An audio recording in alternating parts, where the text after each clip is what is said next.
Imagine this, you're sound asleep, nestled in your bed, when a sudden sound jolts you awake. 3 distinct knocks. But here's the twist. Those knocks are coming from your second-story bedroom window. No balcony, no fire escape, just flat siding and empty air. How would you explain that? What would you do? Tonight, we're diving into a chilling account from our sleep that will leave you questioning what truly goes bump in the night. Get ready, because I'm about to read you the full story. And trust me, you'll want to stick around for my final thoughts at the end. I don't know if this counts as paranormal, but it's been stuck in my head for days and I can't really tell anyone in my real life without sounding crazy. For context, I live in a small town in upstate New York. My apartment is in a converted old Victorian house that's been split into 3 units. I'm on the 2nd floor facing the street, with my bedroom window looking out over a row of maple trees and an old church across the road. The building is creaky and drafty, but honestly I love it. It has character. This happened last Thursday night. Well, technically Friday morning. I'd stayed up late watching Netflix, and when I finally shut everything off, it was around 2:45 a.m. I remember checking the time because I groaned, knowing I had to be up for work at 7. Anyway, I was just starting to drift off when I heard it. 3 knocks on my bedroom window. Not random tapping, not a branch scraping in the wind. 3 distinct, spaced out knocks. At first, I froze. My brain immediately went to someone is trying to break in. But then the panic set in because my window is on the 2nd floor. There's no fire escape on that side, no balcony, nothing to climb up on. Just flat siding and the trees across the street, too far away to reach. I sat up in bed, heart pounding, straining to hear. Milo, my cat, yeah, he's always part of my weird stories apparently, was sitting on the windowsill. Normally, if someone walked by outside or if he saw a bug, he'd be all over it. But this time, he wasn't moving. He was just staring at the window. Ears pinned back, tail flicking slow.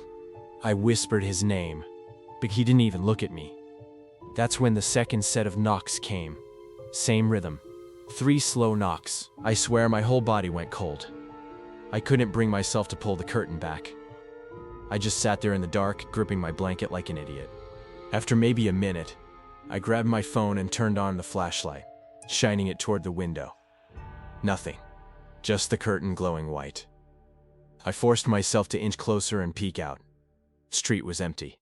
Trees weren't moving. Nobody there. I stayed awake until sunrise, every little creak in the apartment making me jump.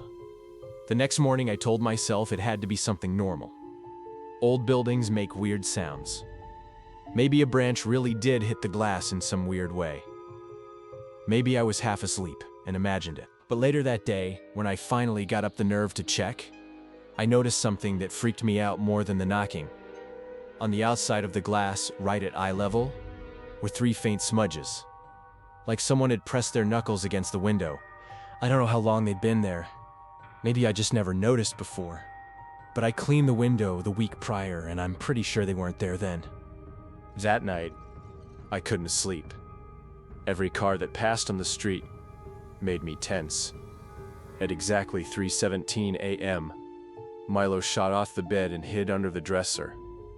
A few seconds later, I heard a single knock. Just one this time. I didn't go to the window. I didn't even move. I just lay there, sweating, listening, until eventually the sun came up.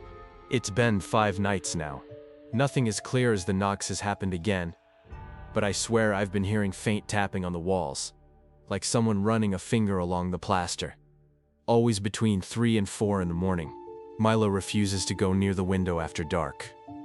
I keep telling myself it has to be something logical, pipes, settling wood, whatever. But here's the thing.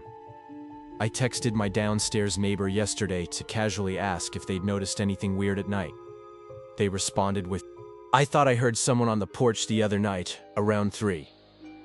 Woke me up. When I checked, nobody there. There's no porch on their side. Just a patch of grass under my window. I don't know what to make of it. I don't have any history with the place. Didn't know the owners. No creepy stories about the church across the street that I can find online. Just knocks on my second-floor window in the middle of the night. All right, that story, it genuinely sent shivers down my spine. Now, do I think it's real? The logical part of me wants to find a rational explanation. Old houses do make strange noises, and our minds can play tricks on us when we're half asleep. However, those smudges on the window and the neighbor's corroborating experience, even if it wasn't the exact same thing, really push this into the realm of the truly unsettling. What makes this story so effective, for me, is the combination of the mundane and the impossible. It starts so relatable. Watching Netflix late, living in a charming old apartment. Then, that sudden impossible detail of a second-story knock just shatters that sense of safety. The cat's reaction is another brilliant touch. Animals often sense things we don't, and Milo's terrified stillness speaks volumes. The gradual escalation from knocks to faint tapping, and the subtle implication that whatever it is, it's still there, just lingering, is pure psychological horror.